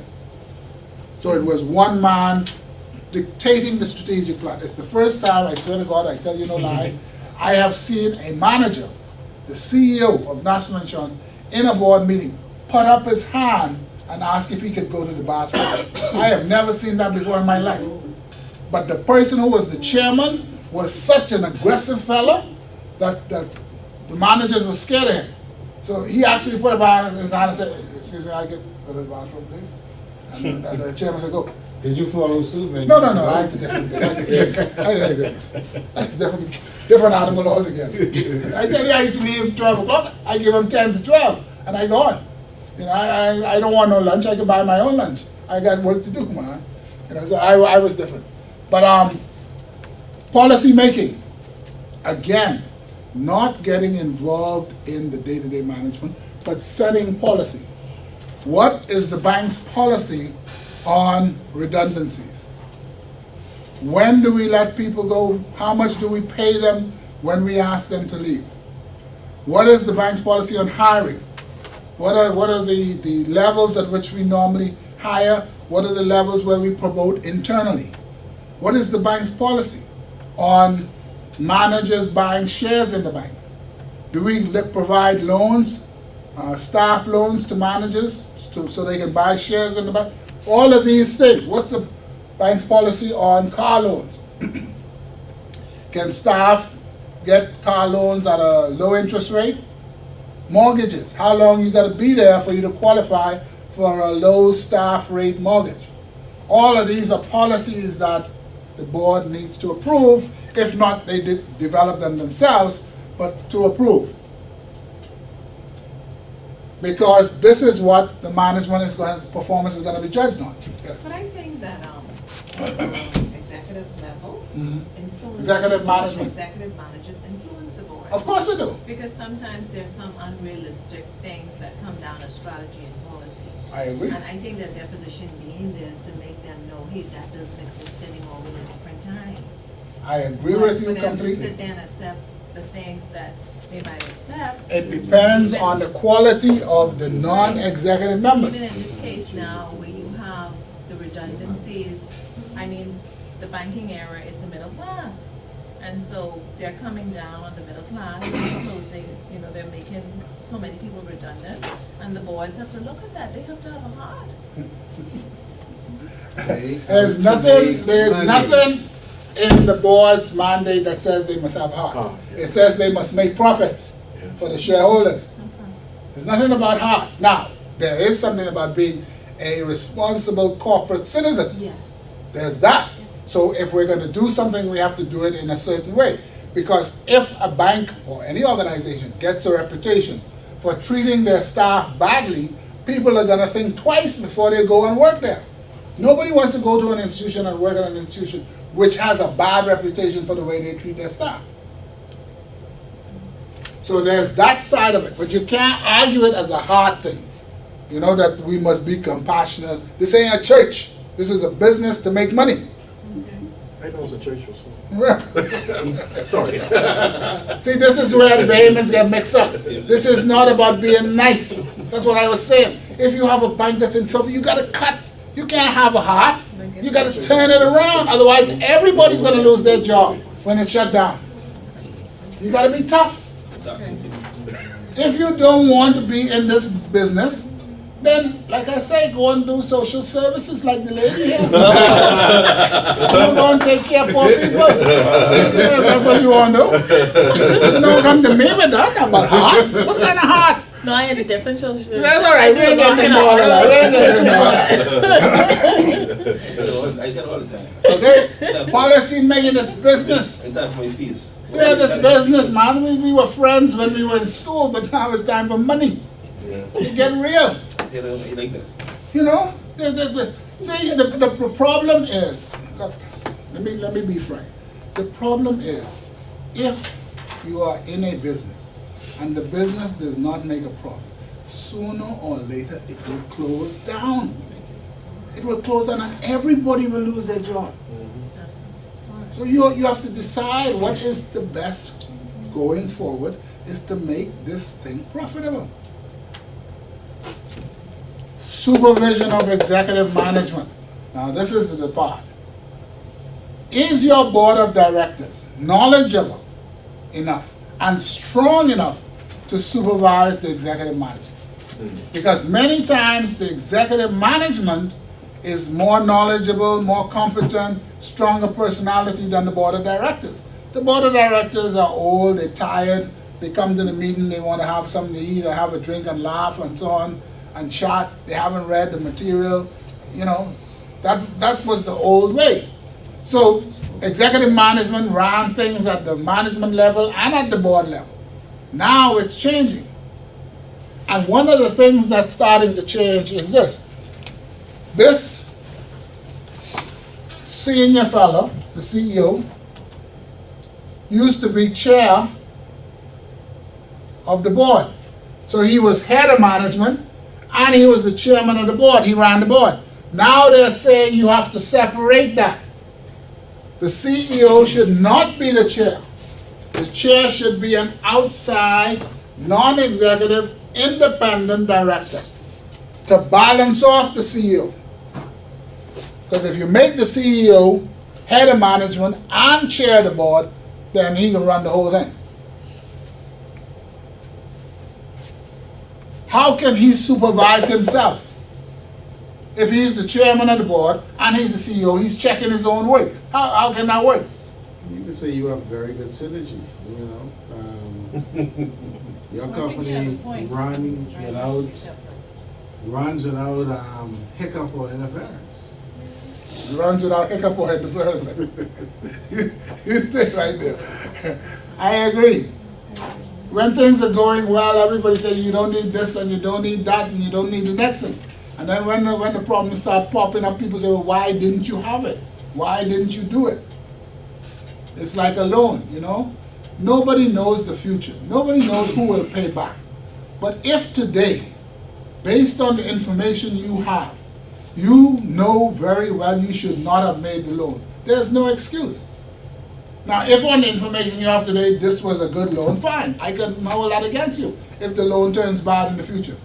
But if today, looking at the man's track record, looking at the debt service, looking at the lack of collateral, this loan should never have been made, it's your fault. You're supposed to lose your job. So you know, like a city court kind of thing. Yeah. I did a training course for Commonwealth Bank, training seminar, I think it was a week. And I started on credit. And I started by saying, you have a man comes into your office. He says to you, I have an acre of land on Paradise Island on the waterfront. Its appraised value is $500,000. See the appraisal here. He says, I want to borrow $100,000. But by the way, I don't have a job. Would you lend him? And plenty of people say, oh yeah, he say this, $500,000, of course I'll lend him $100,000. I said, let me ask you a question. Wait, let me ask you a question. Are you a real estate dealer or are you a bank officer? I Because banks get paid with cash. The man is not working. He has no cash flow. How is he going to pay you back? Right. How could you make that loan? Hold the security. I said, but then go and work for the real estate fellas. If you want to sell land, go work for them. Business of banking is cash. Cash flow. Don't tell me about your collateral. The collateral is the backup plan. Yeah. Plan B. Only cash. I want to know how you're going to pay me in cash. If you have a job, then you could pay me in cash. If you don't pay me, if you lose your job, if you drop down dead, then I kick in with my property on Paradise Island. But I'm not starting off saying I got to find somebody to buy this property. Construction loan, first payment ain't due until 6 months, 8 months, give him time to get a job. Construction loan, No, I said you could structure the loan. structured loan, Yeah. so that he borrows my money when he's not working and give him 6 months on top to go to the bar and drink and have a good time on my money and then look for a job after 6 months? Yeah, but look at the interest you're gonna make. You're not gonna get paid. You know how you gonna make interest if you're not getting paid? You only Yes. get interest if you get paid. Because before the passage of the homeowners protection bill, right, it was very easy to sell that property, it's highly marketable. You only borrow 100,000. I'm just being the No, devil's go ahead, I'm go just being the ahead. devil's advocate. You say it's easy to sell that property. Yeah. Yeah, It's go ahead. only- you would have your charge over that. Right. You only owe you 100,000. It's worth $500,000. Right. So you're in the real estate business. You're not in the lending business. No, you took an acceptable risk. No, that ain't acceptable. Lending money to a man who has no income is not acceptable. Huh? That ain't acceptable. Take for example, I'll give you another example. A fellow walk into the branch. He needs to borrow some money. He says to me, Mr. Higgins, you know, all my collateral is tied up. The only thing I have is my life insurance. I said, okay. He said, I got a life insurance policy for $100,000. I said, okay, what's the cash value? He says, no, it's a term life. Would you take it as security? I said, man, I'll have to kill you to get my money back. Which is true. But in the term. I mean, you know, people come into the strangest things. I'll have to shoot you to get my money back. There are two people there who Huh? prepared to What about represent- Irish? I can use my Somebody Irish said roots. this. My grandfather used to be the Irish. Who could represent? All right. Accountable to shareholders. Again, the board is responsible to the shareholders, not to the management, not to the public, not to the employees, to the shareholders. They are representing the shareholders. They are appointed by the shareholders. One of the conflicts, again, with Bank Bahamas, and there are many of them, is that the government is the largest shareholder. So the fella says, well, look, we are appointed by the government. Our business is to do what the government tells us to do, because we represent the shareholders. That's what the director's legal responsibility is. So you can get mad with us as much as you like, but we're doing what the shareholder wants us to do. And that is one of the problems with a government-owned institution. Now, if the government changes, what is the position? I remember Al Jarrett was the chairman of Bank Bahamas, and he would fire him on what do you call that, a drive-by. See him walking on Bay Street and drive by and say, send your resignation letter, come, boom, and gone. Yes, man. He ain't kill him. Yes, that kill him. That did not kill him. That He did was kill Mr. Jarrett. overjoyed when Mr. Ingram lost. And his heart couldn't But take you see the problem? excitement. With a government-owned institution, they are the shareholders, you're legally accountable to them. How do you deal with that? How do you run the business in a business-like fashion, in a competent fashion, and at the same time be accountable to the shareholders who are the government? That's the inherent conflict. No, but I think, when I look at Bank of the Bahamas, I think what the government should have done is, you know, they used a special vehicle. For the 100 million. For the wrong purpose. Okay. They should have taken the management of Bank of the Bahamas and just allowed them to operate independently. So if you set up a board, they appoint a board of director, and then you hold them accountable. And it's almost like with some of the hotels. I understand where you're going, and I see the point you're making, but that assumes you have good management. See, if you have good management, you could let them run. But Right. if you have the management that got the bank into the problems it's in, you can't let them run any further. You gotta yank them back. I agree, and you know, and when I say that, I'm speaking like from inception. Right. That your point, and one of the key things you talked about is competent people Oh, yeah. to run a bank Oh, yeah. and run it profitably, Right. so that it's not a strain on the taxpayers. I agree with you. I agree with you. But if your board is made up of Reverend so and so and the general for my constituency, you see my point? Yep.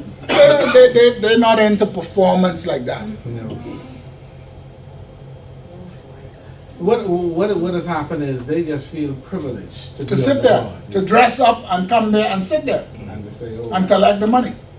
But they have no knowledge, no skills. And are they digging? Are they digging into the management's performance? We have to stop that.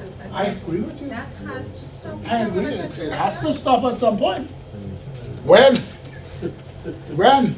But whoever the government of the day is, they have to have that bill, because you may appoint people who are capable, but they also want to have another string to pull back and say to control.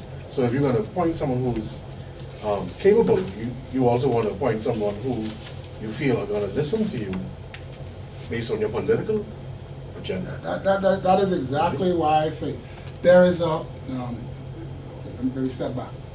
There is a European committee called the Basel Committee, which establishes international principles for the operation of banks. Okay, and this is accepted all over the world, Basel Core Principles. And they have a special paper on the issues and challenges of government-owned banks. Because it's not just the Bahamas, it's all over the world. If you hire a man who is competent at running a bank, you cannot call him in the middle of the night and tell him, give so-and-so a loan. He's not going to put up with that. or don't put so and so in court. Right. You know, he's not going to do that. So you have to decide, do you want it run by competent people, or do you want it run by people who are like civil servants who just do what you tell them? Again, I go back to my experience at the development bank. When the development bank was first started, people say it's a government bank. They assume they could come there and borrow money, you know, and they didn't have to really pay and all that kind of thing, but it's government.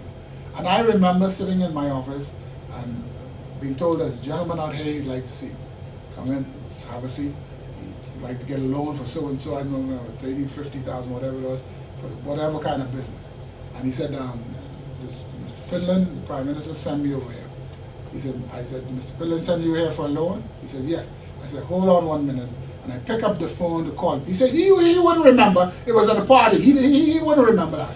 But if I didn't challenge him, if I just went along, because Mr. Pinland sent him over here, we'd have a problem.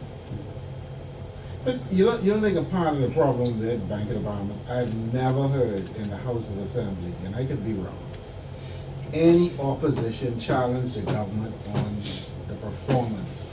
And But which what is so opposition? vexing, Both parties have been in power And while this- Bank Bahamas was in bad shape. and Who is this- part? Only the DNA could challenge. and they don't have no representation. Right. Exactly. That's a big problem, you know. They don't know But see, representation, this you is a know. part of the issue with this country, Yeah, what's the issue?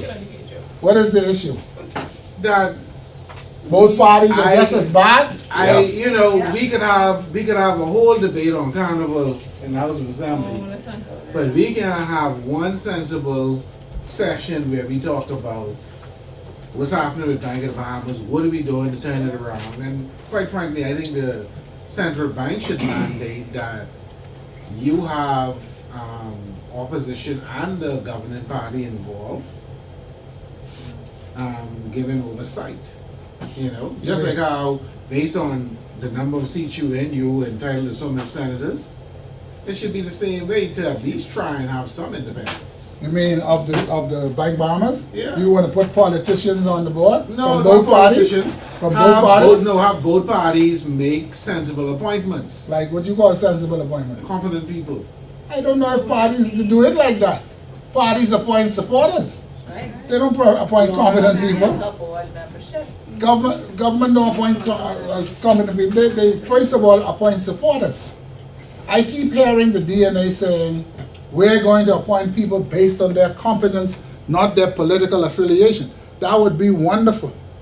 That would be wonderful. But I don't know any political party who operate like that. Ryan, they say change is coming, I don't know. Well, we'll see. We have a agenda with it. Ready to go to food, that's when they change it. Being such a sorry statement is gonna be. One or the other is the same. Guess what, we have more people registered than 2012, so something's. And that ain't made they vote correctly. That's the better question. How much people voted in the last election? You know, how many people actually applying some sort of, I guess, strategy or formula or process to how they vote? What you want people to do now? Apply what? What do you say? Apply some sort of common sense, as what people would Go say. to the two rallies tonight. What do you mean apply common sense? You know, look at candidates, don't look at the body, look at the candidates. You know, did this person make a meaningful contribution?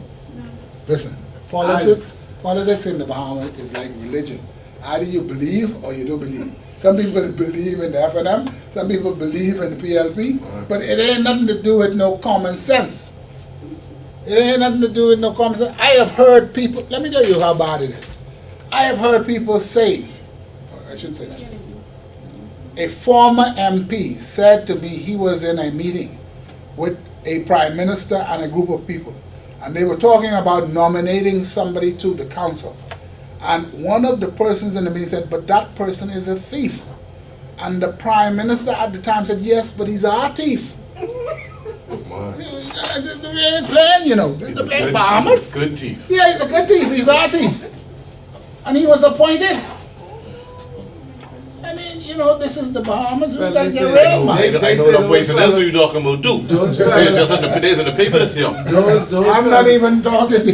they say But you know, I'm not telling no lie. I'm not making this stuff up. They're good bag men.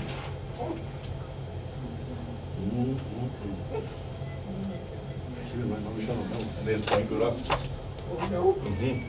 They get turned down and shit. These people are serious, man. Politics in this country, and I guess like in many You countries. should be scared to Citibank with you. No, no. KYC may kick They it. keep deposits with us. They don't get no facilities What? with us. Proceeds. Anybody can get the. Don't go deeper in the hole now. He putting out that bait, and you keep snapping at it. Keep quiet, keep quiet. Stop one behind. Yeah. Stop whining behind. Don't get more behind them. Don't keep snapping at it, man. Yeah, we have a very serious country, very serious country. All right, so these are the things that I've been talking about here. The four areas of responsibility for the board of directors, and what they're trying to say is that there are certain areas that are outward looking, where you're looking at the economy as a whole and how your sector, your industry is functioning. And there are certain things that are inward looking. So for example, monitor and supervising management is obviously inward looking within the corporation. Outward looking is when you're providing accountability to your shareholders, or strategy formulation when you're looking at the future. Policy making again is inward looking. What are we doing internally for certain kinds of issues? How are we gonna deal with them?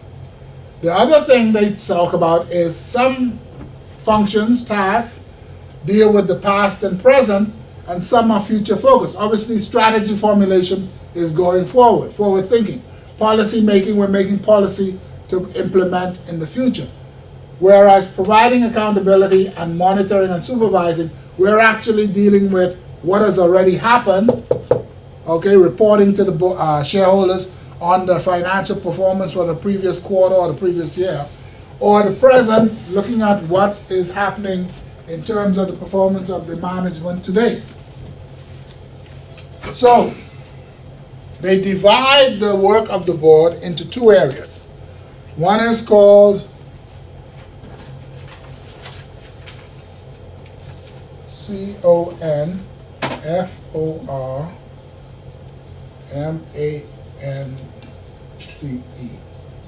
conformance, and the other one is performance.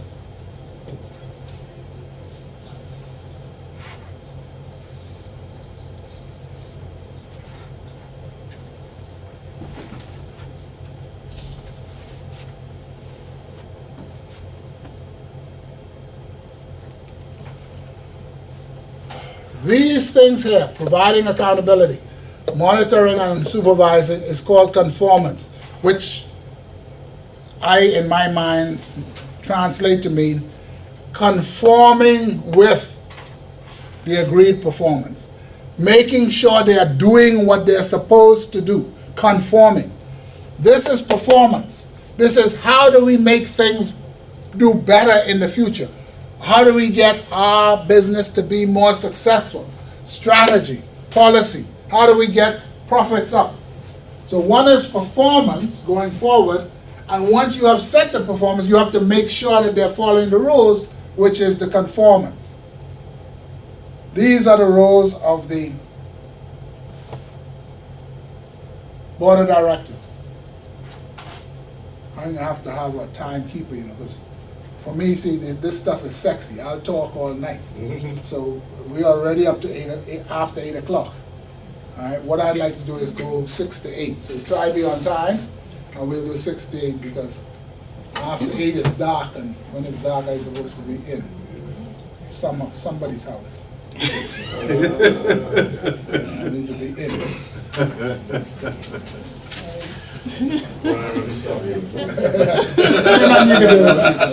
I was a natural man, huh? Make up that class we missed last week. No, what, we can talk about that. Let's talk about it. You weren't here. I apologize for the first one because I wasn't here. I was in Suriname working for a week. And then we came back and Mr. Pratt said for Easter weekend everybody is traveling. So we actually 2 classes late. So I was going to do the next 3 Thursdays. But if you want to do, we can do 2 in 1 week and knock them out because there's only 3 classes. So what's the view? Just do the next 3 Thursdays, or you want to do this Thursday and two nights next week? No, next week is the end of the month. That Next would be week rough. Thursdays is Next Next week? week Thursday, maybe You want 2 consensus weeks. next week Two- Thursday? There's only 3 classes. Well, Yeah. two Bang, classes bang, next bang. week. 2 classes next week is rough because that's the end of the month. Yeah, that's the end of the month, and I got order coming out. So Yeah. next week Thursday. Okay, we'll do Thursday. Yes. Yeah, Make okay. sure I put the bag back. And then hopefully, I don't take it anymore. Thank you. I should have some handouts and stuff for you next week. So we're putting together the little package for you to go in your folder. So hopefully we'll have some stuff for you. So any questions, any problems, any issues? And you'll also guide us in terms of what we perhaps need to focus on for exam purposes. Yeah. The last class, I guess we could discuss potential questions on the exam. Question? Do you have a reference book? Yeah, that's what we're putting together now. There's usually a package for each module that you put into your big binder. So because I'm running late, I'm just putting together the package for module, what is it, 4? 3. 3? Okay, so you should have that, like I say, hopefully next week. Everybody got my email, I put it up on the board if you have questions. Did you get it? Everybody has my email? Yes. Yeah, okay. My cell number I only give to females. No men call me on my phone. I have the same policies. You have the same policy. When I look at that picture, I wanna, now I'm bringing up with you. You have to be careful, you know. Why? Because you have conversion. You have some conversions. Conversion. And you're not a spiritual, right? Boy, I ain't even sure I'm wrong. I tell you, this one is so tricky now. That's why Sorcery. you better marry on behavior. Yeah. At least somebody in some family, I don't know Some who of they you know, was. we're keeping Yeah. All that's gonna happen, she can take off a weave and stuff like that, but she still gonna be she. I did this much. I did a deed for one of them before. So you can't be sure of him anymore, you know. Yeah? They tricky you. I did a deal for it. Yeah? Well, the best thing to do then is marry an older So see what I'm saying is, somebody That affect your But no, conscious, if Yeah. moral conscience. That's basically They what have to I'm saying. separate, they gotta separate that. What? All for money? Not for money, I have ethical obligation to my job. As a lawyer. I have to separate my personal feelings and belief from my job. But he's saying in the Bahamas you could find out everything about people. Once you start asking questions, Yeah. there's a network and they'll tell you all our boyfriends, all our heads, everything. There's no secrets in the Bahamas. Perry Christie's mother, when she see us sitting on our porch with her phone, roll my arms and everybody else, everybody knew what was going on. They know People change the everything. name so much now. Oh no, still playing Let me them. clean the way. Otherwise, the stuff is a lie and can't Who the people is? Straight up, you know. Where you from? Who is your mom? Who's your father? Where you from? Yeah, which island? I mean, as a man, how do you feel?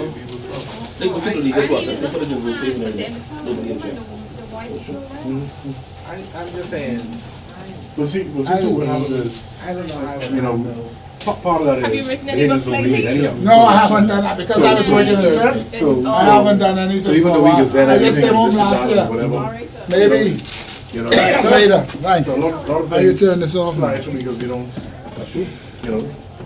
So, Uh, so unless somebody saw it and then said something to somebody. Nobody, they just go through. Yeah. My name is Kiki Rockets, told me about Well, when you yeah. shut down that bank. yeah, in Turks. I used to work at Carmen Music, Oh, okay, the branch here, okay. for a short period. Oh, so you don't work there no more? I started my own practice. Okay, very good. Yeah. Very good, man. Yeah. You know, he told us about all about The problems there. yeah. Yeah. We'll see him. We'll see him. Take care. All right, sir.